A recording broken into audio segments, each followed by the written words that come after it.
하나님 말씀 요한복음 4장 1절에서 14절까지입니다. 요한복음 4장은 예수님과 사마리아 여인의 만남을 기록하고 있어요. 이것은 단순한 만남이 아니라 하나님께서 당신의 백성을 어떻게 찾아오시는지, 그리고 우리에게 어떤 구원을 주시는지를 보여주는 복음의 핵심이 담겨 있어요. 예수님이 유대를 떠나 사마리아 지역으로 가시는데요. 그곳을 통과해서 가신 이유가 있어요. 바로 그것은 이 여인을 만나기 위함이다. 하나님께서는 놀라우신 그 역사 가운데 또 우리를 만나 주시고 우리를 찾아오신다라는 것을 이 본문의 말씀을 통해서 우리는 알게 되는 거예요. 먼저 1절을 보면요. 예수께서 제자를 삼고 세례를 베푸시는 것이 요한보다 많다 하는 말을 바리새인들이 들은 줄을 주께서 아신지라. 조금 말이 어렵게 되어 있는데 그냥 간단하게 얘기하면 예수님께서 제자를 삼고 세례를 베푸는 그 인원이 많아지기 시작했어요. 그렇다면 이제 요한보다 그 사역이 더 확장되고 있다. 요한에게서 이제 예수님으로 사역의 흐름이 바뀌고 있는 그 시점이죠. 그런데 바리새인들이 이것을 주목하고 있고 알고 있고, 그런데 그 사실을 예수님께서 또 알고 있다. 지금 그 얘기를 하고 있는 거예요. 예수님의 사역이 확장되자 바리새인들과 율법 교사들에게는 이것이 굉장히 껄끄러운 일이고 좋지 않은 일이 되겠죠. 그런데 이 모든 것들을 주님께서 알고 있다는 거죠. 하지만 여기서 우리가 주목해야 할 것은 바리새인들과의 충돌을 피하신 것이 예수님은 두려움 때문은 아니라는 거예요. 우리는 알고 있죠. 아직 예수님의 십자가의 때가 이르지 않았기 때문에 피하게 되는 것이고, 계속해서 함구하게 하는 이유는 아직은 그 때가 이르지 않았다. 예수님의 모든 행보는 하나님의 구속 계획에 따른다는 것을 우리는 알고 있습니다. 2절에 보면 괄호가 쳐 있어요. 예수님께서 친히 세례를 베푸신 것이 아니요 제자들이 베푼 것이라. 여기서의 괄호는요, 부연 설명이에요. 1절만 읽으면 우리가 어떻게 생각할 수 있을까요? 예수님께서 직접 다 세례를 베푸셨구나라고 오해할 수 있죠. 물론 그렇게도 하실 수 있지만 요한은 실제 세례 집례는 제자들이 하였다라는 것을 명확히 하기 위해서 이 문장을 덧붙이는 것이고, 그래서 괄호가 쓰인 거예요. 예수님께서 직접 세례를 베푸시지 않은 이유는 무엇일까요? 물론 세례를 베푸시기도 했지만 여기서 특별히 제자들이 그렇게 했다라는 것을 강조하는 이유는요, 세례의 권위가 세례를 베푸는 자에게 있지 않고 예수 그리스도의 이름으로 그 세례가 이루어지는 것이기 때문에 여기에 핵심이 있음을 지금 보여주고 있는 거예요. 우리가 특정 사역자나 목회자에게 어떠한 그런 우상화가 되거나 어떻게 우리가 그렇게 생각을 하게 되면요, 실망할 수밖에 없어요. 예수 이름에만 권위가 있지 사역자나 어떤 리더들이나 이런 사람들은 그 예수님의 사역을 이어가는 통로로서 사용이 되어지는 것이지, 예수님의 이름을 빼면 사실 똑같은 인간일 뿐이다라는 것을 우리가 기억해야 하는 것이죠.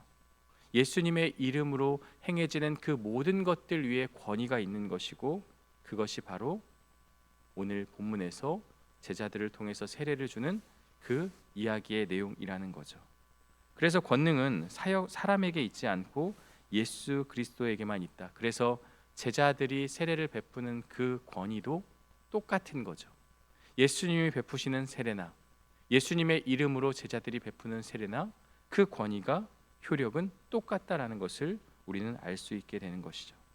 3절을 보면요, 유대를 떠나서 다시 갈릴리로 가실세라는 표현이 있어요. 여기서 이 떠난다는 표현이요, 요한복음 안에서는 또 헬라어에서는 굉장히 강한 표현이에요. 그냥 단순히 지리적인 이동, 이곳에서 이곳으로 옮겨가는 그런 장소적인 이동이 아니라 그곳에 있었던 유대인들 그리고 종교 지도자들로부터 예수님께서 구별하셨다라는 거죠. 단순히 그냥 떠났다라고 하기보다는요, 예수님의 가르침, 예수님의 사역, 이 모든 것들이 기존의 기득권들의 세력과는 다르기 때문에 떠났다라는 표현을 통해서 그들과는 다른 모습을 지금 보여주고 있는 것이죠. 그러면서 떠나면서 다시 갈릴리로 가신다라는 것은요, 한 곳에 머물지 않고 모든 사람들에게 복음을 전하기 위한 예수님의 사역의 방향을 보여주고 있습니다. 예수님은 한 민족에게만 복음을 전하러 오신 것이 아니라 유대 땅을 넘어서 온 인류에게 그 복음을 전하기 위해서 오셨다는 거죠. 그래서 이 3절의 한 절에 담고 있는 두 가지 의미, 유대교의 그 모든 것들과 분리가 되셨고 또 한 곳에 머물지 않고 떠나서 모든 사역을 감당하시는 예수님의 그러한 사역을 우리가 생각해 볼 수 있는 거예요. 4절 말씀을 보면요, 이게 오늘 본문의 가장 핵심이 되는 구절입니다. 사마리아를 통과하여야 하겠는지라. 내가 무엇을 하여야 한다라는 헬라어 데이는 그냥 단순히 내가 그것을 해야 한다라는 정도의 의미가 아니에요. 이것이 예수님을 통하여서 사용이 되어졌을 때는 신적인 필연성을 의미해요. 내가 반드시 그렇게만 해야만 하는 이유가 있다. 하나님의 계획과 하나님의 뜻이라는 거예요. 그러면 우리 주님께서 이 사마리아를 통과하여 가셔야 되는 이유가 무엇입니까? 그곳에는 주님을 만나야만 하는 한 여인이 있기 때문이에요. 나는 그것을 알고 이곳을 굳이 통과해서 가는 이유는 그 여인을 만나기 위함이다. 내가 그렇게 하기 위한 그런 의지가 담겨 있는 표현이 바로 이 4절에 통과하겠다는 그런 의미인 거죠. 지리적으로 보면 남쪽 유대에서 갈릴리로 가기 위해서는 이 사마리아 땅을 거치는 것이 당연한 거예요. 가장 빠른 길이에요. 하지만 유대인들은 이 사마리아를 거치지 않아요. 그 땅을 피해서 삥 둘러서 요단을 건너서 베레아 지역을 거쳐서 갈릴리로 갔습니다. 매우 효율적이지 못한 그러한 동선이에요. 직선으로 가면 빠른데도 돌아간 이유가 있어요. 여기에는 역사적인 배경이 있는데요. 이스라엘이 남과 북으로 나누어진 후에 북이스라엘이 아수르에 의해 멸망하게 돼요. 이때 아수르는 자국민을 이 사마리아로 강제로 이주시켜서 혼혈 정책을 쓰기 시작해요. 이들을 잘 다스리기 위해서 그들의 민족의 순수성을 빼앗기 위해서 혼혈 정책을 써서 그 땅을 점령하게 되는 거죠.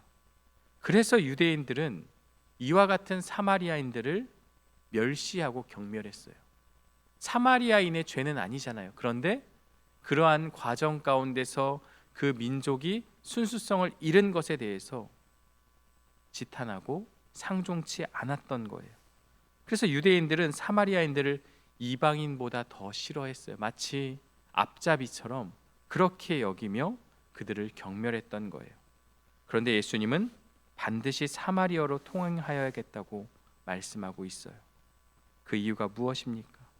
하나님의 사랑에는 경계가 없다는 거예요. 인종이나 어떤 과거의 문제나 어떤 죄나 신분이나 그 어떤 것도 하나님의 사랑을 막을 수 없다는 것, 그것을 우리에게 보여주고 있어요. 5절과 6절을 보면요, 6절에 예수께서 길 가시다가 피곤하여라는 표현이 있어요. 여기서 우리는 예수님이 하나님의 아들인데 피곤할 수 있을까? 물론 우리는 성육신하신 예수님이 인간의 몸을 입고 오셨기 때문에 그것을 알고 있지만 굳이 이러한 표현을 쓰는 것은 예수님도 우리와 똑같은 몸을 입으셨다는 것을 보여주고 있는 거예요. 예수님은 야곱의 우물에서 앉아서 쉬고 있어요. 때는 6시쯤 되었어요. 그렇다면 정오를 의미하거든요. 뜨거운 한낮의 시간. 그렇다면 아무도 물을 기르러 올 수 없는 그러한 시간에 한 여인이 물을 기르러 왔습니다. 그녀가 사회로부터 소외된 사람이라는 것을 짐작할 수 있게 돼요. 예수님은 그런 곳에서 아무도 찾아오지 않는 그 시간에, 아무도 움직이지 않는 그 순간에, 그 장소에서 한 사람을 기다리고 계셨습니다. 소외받고 상처받는 영혼을 위해서 주님이 찾아오신 것인데요. 7절을 보면 사마리아 여자 한 사람이 물을 기르러 왔음에 예수께서 물을 좀 달라 하시니, 예수님께서 먼저 말씀을 거셨어요. 물을 좀 달라. 당시로서는 상상할 수 없는 파격적인 행동이에요. 먼저는 민족적인 장벽이 있죠. 유대인과 사마리아 사람들은 상종하지 않았어요. 이 말을 걸었다는 것은 서로 대화를 나누겠다는 건데, 이것은 민족의 장벽을 깨뜨리는 거죠. 또 하나의 장벽이 있는데 그건 성별의 장벽이에요. 남성이 여성에게, 특별히 랍비가 공개적으로 여인에게 대화하는 것은요, 금기시 되었던 행동이에요. 그리고 정결법의 장벽이 있죠. 사마리아 여인이 사용한 그릇은 부정하게 보여지죠. 부정하다고 그들은 생각하고 있죠.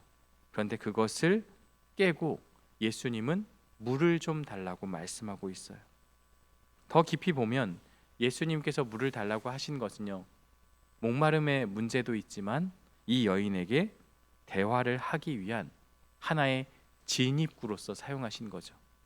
예수님은 이 여인에게 줄 것이 있으셨지만 먼저 그녀에게 무언가를 구하심으로 그녀의 마음을 열고 있는 거예요. 복음을 전한 때에도 이러한 방식이 필요한 거죠. 그래서 선교지에서 한없이 퍼주고 한없이 사랑을 베푸는 이유가 무엇이에요? 먼저 상대방의 필요를 채워준 이후에 그들과 같은 눈높이에서 그들에게 복음을 전하는 거죠. 혹자는 그렇게 퍼주는 것이 무슨 의미가 있느냐라고 생각할 수 있지만, 그들에게는 그들의 필요를 채워줌을 통해서 그것이 만족감이 느껴졌을 때 왜 우리에게 이것을 주었는지를 묻게 되고, 그것이 대가 없는 것임을 밝히며 그러면서 복음을 전하는 하나의 방식으로서 선교지에서도 이 예수님의 방식을 따라 그렇게 하고 있는 거죠.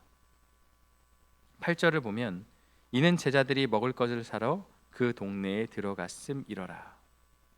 요한은 이것을 지금 설명하고 있어요. 그런데 제자들이 그 자리에 없었다. 굳이 이것을 이야기한 이유가 무엇이겠습니까? 제자들이 만일 그 자리에 있었더라면 사마리아 여인과 대화하는 것을 가만히 두었겠습니까? 막 뭐라고 했을 거예요. 예수님, 우리는 저 여인과 상종해서는 안 됩니다.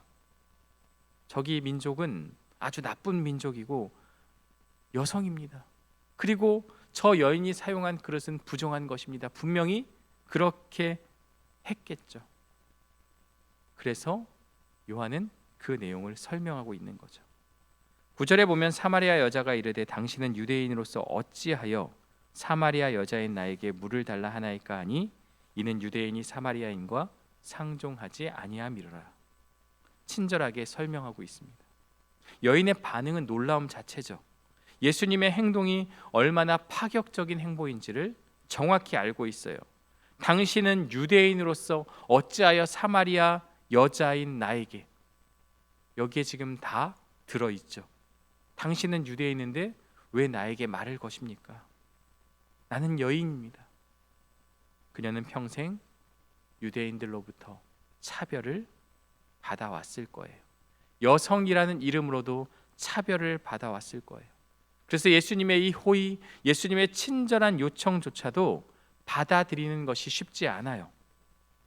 그런데 중요한 것은 이 여인이 예수님께 질문했다는 것에 있어요. 대화에 응했습니다. 그냥 무시할 수도 있고 그냥 넘어갈 수도 있지만 그녀가 왜 나에게 이렇게 요청하는지를 물었다는 것 자체가 예수님이 원하셨던 것이죠. 10절에 예수님께서 대답을 하십니다. 네가 만일 하나님의 선물과 또 내게 물 좀 달라 하는 이가 누구인 줄 알았더라면 내가 그에게 구하였을 것이요 그가 생수를 내게 주었으리라. 이 10절에는요 복음의 핵심이 담겨 있어요. 네가 만일 하나님의 선물, 이 선물은 구원을 의미해요. 구원은 우리가 노력해서 얻는 것이 아니라 하나님께서 주시는 선물이다. 지금 그것을 말하고 있는 거예요. 그러면서 예수님은 당신의 정체를 말씀하세요. 내게 물 좀 달라 하는 이가 누구인 줄 알았더라면, 단순히 목마른 나그네가 아니라 그냥 지나가는 나그네가 아니라 그냥 유대인 랍비가 아니라 생수를 주실 수 있는 분, 영원히 목마르지 않는 그 구원을 주실 수 있는 분이 바로 나다라는 것을 설명하고 있는 거예요. 지금 이 여인이 예수님이 누구인지 알았더라면 그녀가 예수님께 물을 드릴 것이 아니라 예수님께 영원히 목마르지 않는 그 생수를 달라고 요청했을 거예요. 그리고 이 생수는 영원한 생명을 의미합니다. 야곱의 우물에서 기른 물은요, 또다시 목마르게 되고 또다시 갈증을 우리에게 줄 수 있죠. 그러나 예수님이 주시는 생수는 영원히 목마르지 않게 한다라는 것, 그것을 보여주고 있어요. 여기서 대화의 그 초점이 육적인 것에서 영적인 것으로 전환되고 있어요. 우물의 물에서 생수로, 육신의 갈증에서 영혼의 갈증으로, 일시적인 만족에서 영원한 생명으로 이렇게 전환이 되고 있습니다. 여인은 말하고 있어요. 아직 영적인 것을 이해하지 못하고 육적인 차원에서 생각해요. 주님, 물기를 그릇도 없고 이 물은 깊은데 어디서 당신이 그 생수를 얻겠나이까? 중요한 것은 다음 질문입니다. 당신이 야곱보다 크니까. 지금 이 야곱의 우물은요, 야곱을 통해서 주어진 생명수가 된 그 우물이죠. 야곱은 그들에게 있어서 가장 위대한 족장 중에 한 명입니다. 그가 판 우물이 그들의 생명, 그들의 물을 공급했던 것이죠. 그래서 여인은 야곱을 우리 조상이라고 부르고 있어요. 물론 지금은 민족적으로 자신들이 소외받고 차별을 받고 있지만 분명하게 야곱이 우리 조상이라고 말하고 있어요. 그런데 지금 당신은 야곱보다 더 큰 자이니까라고 질문하고 있는 거예요. 예수님은 야곱하고 비교할 수가 없죠. 야곱은 우물을 팠지만 예수님은 그 자체로 생수의 근원이 되어 주시는 거죠. 야곱은 죽었습니다. 하지만 예수님은 영원히 살아계시죠. 십자가에 죽으셨지만 부활하신 그 예수님은 영원히 우리와 함께 하시죠. 야곱은 일시적인 물을 주었지만 예수님은 영생을 주었다는 거죠. 그리고 13절과 14절 예수님께서 말씀하세요. 이 물을 마시는 자마다 다시 목마르려니와. 지금 이 야곱의 우물, 인간적인 방법, 너희의 노력, 너희 스스로가 그 갈증을 해결하는 모든 것들은 반드시 다시 목마를 것이다. 그러나 내가 주는 물을 마시는 자는 영원히 목마르지 아니하리니 내가 주는 물은 그 속에서 영생하도록 솟아나는 샘물이 되리라. 예수님께서 주시는 생수는 단순히 우리가 받아 마시는 것이 아니라 우리 안에서 샘이 되어서 계속해서 솟아난다는 그러한 표현으로 우리가 볼 수 있습니다. 이것은 무엇을 의미합니까? 예수님을 믿는 자는 단순히 구원을 받고 끝이 아니라 내 안에 예수님이, 더 정확히 말하면 성령이 우리 안에 거하심을 통해서 생명의 샘이 되어 주신다는 거죠. 이 생수는 우리 자신만을 위한 것이 아닙니다. 우리 안에서 솟아나는 생수는 다른 사람들에게 흘러가야 하는 것이죠. 넘쳐흐르는 그 생수, 성령을 통한 그 은혜, 감격이 우리 자신만을 위한 것이 아니라 이제는 넘쳐 흘러서 그 솟아나는 샘물이 다른 사람에게도 복음의 통로로서 이어져야 되는 것이죠. 그리고 이 생수는 영생하도록 솟아난다는 거예요. 단순히 이 시대에 우리가 살아가는 이 현재만이 아니라 영원을 향한 것이다. 우리가 받은 구원은 이 땅에서의 삶만이 아니라 영원한 생명을 향한 것이다라는 것을 우리에게 말씀하고 있습니다. 세상은 우리에게 수많은 우물을 제시하고 있어요. 성공과 돈, 명예, 쾌락이 갈증을 해소해 줄 것처럼 말하고 있어요. 그러나 예수님은 분명히 말씀합니다. 이 물을 마시는 자마다, 내가 주는 물을 마시는 자마다 다시, 제가 지금 잘못 얘기했죠. 이 물을 마시는 자마다는 야곱의 우물을 말하는 거죠. 야곱의 우물을 마시는 자마다 다시 목마르려니와. 그러나 내가 주는 물을 마시는 자는 영원히 목마르지 아니하겠다. 지금 그 말씀을 하고 있는 거예요. 세상이 주는 것들은 우리에게 제한적이고 여전히 갈증을 줄 수 있지만 나로 말미암아 주어지는 이 물은 영원히 목마르지 않을 것이다. 그럼 우리는 어떠한 물을 마셔야 되겠습니까? 세상이 주는 일시적인 쾌락이 아니라 영원한 샘물이 되시는 예수님으로 우리가 그것을 공급받아야 한다라는 것을 우리에게 말씀하고 있습니다. 오늘 본문은요, 우리에게 두 가지를 말하고 있어요. 첫 번째는요, 주님이 가라시는 사마리아로 우리도 발을 내디뎌야 한다라는 거예요. 우리는 수없이 많은 편견과 담장이 있어요. 이 사람은 저래서 안 되고, 저 사람은 저래서 안 되고, 이 사람은 이곳 출신이라 안 되고, 저 사람은 나와 격이 맞지 않아서 안 되고. 사실 교회 안에서도 가만히 생각해 보면 어떠한 급을 나누고 어떠한 사람에 대한 편견을 통해서 그것이 장벽이 되어서 우리는 함께 왕래하지 않게 되죠. 예수님은 유대인이라는 특권과 관습에 안주하지 않으시고 모두가 부정하게 여기며 피했던 사마리아를 향해서 반드시 내가 가야겠다고 말씀하셨습니다. 우리도 살아가면서 저 사람은 아니야, 저곳은 내가 절대 갈 곳이 아니야라고 선을 그어버린 나만의 사마리아가 있다는 거죠. 나 스스로가 주님 앞에 보실 때는 나도 똑같은 죄인이지만 어떠한 경계를 세워서 우리가 그 담장을 세워서 누군가에게 다가가지 않고 스스로 그렇게 장벽을 세워가고 있음을 이 말씀을 통해서 우리는 생각해 보아야 하는 것이죠. 주님도 그 모든 것들을 허물고 그렇게 찾아오셨는데, 주님도 죄인인 나를 위해서 그 장벽을 옮고 찾아오셨는데 어째서 우리는 여전히 그 장벽을 세우고 편견을 가지고 대하고 있는지 오늘 우리의 모습을 돌아보아야 한다는 것이죠. 그리고 우리도 그 담장을 허물고 예수님의 모습처럼 편견을 버리고 함께 해야 한다는 것을 우리가 기억해야 하는 것이죠. 두 번째는요, 세상의 우물에서 목마름을 해결하되 그런 수고를 멈추고 내면에서 솟아나는 생수를 우리는 갈망해야 한다라는 거예요. 사마리아 여인이 매일 정오의 뜨거운 볕 아래서 물동이를 젓던 이유는 세상이 주는 우물로는 결코 영혼의 갈증이 해결되지 않았기 때문입니다.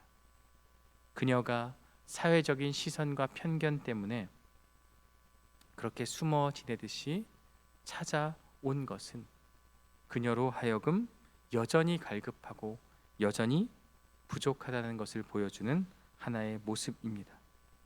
이제는 마셔도 다시 목마른 성공과 인정, 물질이라는 우물을 파는 인생에서 이제는 내 안의 생수의 근원으로 오신 예수 그리스도께로 시선을 돌려야 합니다. 우리는 밖에서 채우려던 그 노력을 멈추고 내 안에 거하시는 성령의 샘물에 집중할 때 우리는 그 평안을 누리며 그 은혜를 세상을 향해 흘려보낼 수 있는 축복의 통로가 될 수 있는 것입니다. 오늘 예수님께서는요, 마음 둘 곳 없는 외로운 한 여인을 찾아오셨습니다. 이 여인을 만나기 위해서 굳이 사마리아를 통과하셔서 그 땅을 지나가셨습니다. 사마리아 여인이 겪었던 그 고통은 바로 오늘 우리의 모습입니다. 스스로의 힘으로 벗어나려 애를 쓸수록 고통은 깊어만 가고 내 힘으로는 도저히 손쓸 수 없는 이 망가진 삶을 누가 치유할 수 있겠습니까? 예수님밖에 없습니다. 바로 그때 주님이 먼저 찾아오십니다. 우리를 구원하시기 위해 이 땅에 오신 예수님께서 절망의 끝에 있는 우리에게 손을 내미시며 말씀합니다. 내가 주는 물을 마시는 자는 영원히 목마르지 아니하리라. 사랑하는 성도 여러분, 이제 우리는 이 땅에서 우리의 갈증을 해결하기 위해 몸부림치는 것이 아니라 나를 찾아오신 주님의 손을 붙잡고 영원히 목마르지 않는 그 생수 근원 되시는 그 예수님을 따라 그 예수님만을 의지하며 나아가는 저와 여러분들 되시기를 주님의 이름으로 간절히 축원합니다. 함께 기도하겠습니다. 사랑과 은혜의 하나님, 요한복음 4장의 말씀을 통해서 주님의 사랑을 다시 한번 깨닫게 됩니다. 더럽고 추하고 악한 자이지만 주님은 굳이 그 땅을 통과하면서 한 여인을 만나기 위해 그곳을 지나가셨습니다. 죄로 물들었고 더럽고 악한 바로 우리를 위해 우리 주님께서 찾아오셨음을 기억하고 이제 우리는 세상의 것으로 가득 채우는 그러한 모습이 아니라 주님이 주시는 영원한 샘물로 우리의 내면을 가득 채우는 역사가 우리 안에 있게 하여 주옵소서. 죄로 인해 또 여러 가지 절망으로 인해 힘들고 어렵고 또 방황하는 우리의 모습 가운데 세상의 것으로 채우는 것이 아닌 주님으로 만족하는 삶이 우리 안에 있게 하여 주시고, 너무나도 힘들고 고통스러워서 탄식하고 아파하는 그 순간에 우리를 찾아오신 주님을 붙잡고 그 주님 앞에 모든 것을 쏟아내며 그 주님으로서 만족감을 누리며 평안을 누리는 우리 모두의 삶이 될 수 있도록 인도하여 주옵소서. 특별히 지금도 힘들어하고 있는 성도들이 많이 있습니다. 계속해서 세상이 주는 그러한 것들로 채워지지 않기에 주님이 주시는 그 생수의 근원이 그들 가운데도 함께 할 수 있도록 인도하여 주시고, 주님으로 만족하는 그런 삶이 될 수 있도록 아버지 하나님 인도하여 주옵소서. 고통과 절망 가운데서, 특별히 질병의 아픔과 마음의 아픔 가운데서 우리 주님께서 살펴주시고 이 여인을 찾아오셨던 것처럼 힘들고 고통 가운데 있는 자들에게도 주님 찾아와 주셔서 마음 가운데 위로와 평안으로 함께하여 주시고 그것을 통해서 힘과 용기를 얻는 우리 성도들이 될 수 있도록 인도하여 주옵소서. 이제 주일의 은혜를 기억하며 한 주를 살아갑니다. 주님의 말씀을 따라 우리가 믿음 위에 굳건히 서게 하여 주시고, 삶의 현장에서 여전히 목이 마르고 힘들지만 생수의 근원 되시는 주님을 통하여서 힘과 용기를 얻는 우리 모두가 될 수 있도록 인도하여 주옵소서. 예수 그리스도의 이름으로 기도드리옵나이다. 아멘.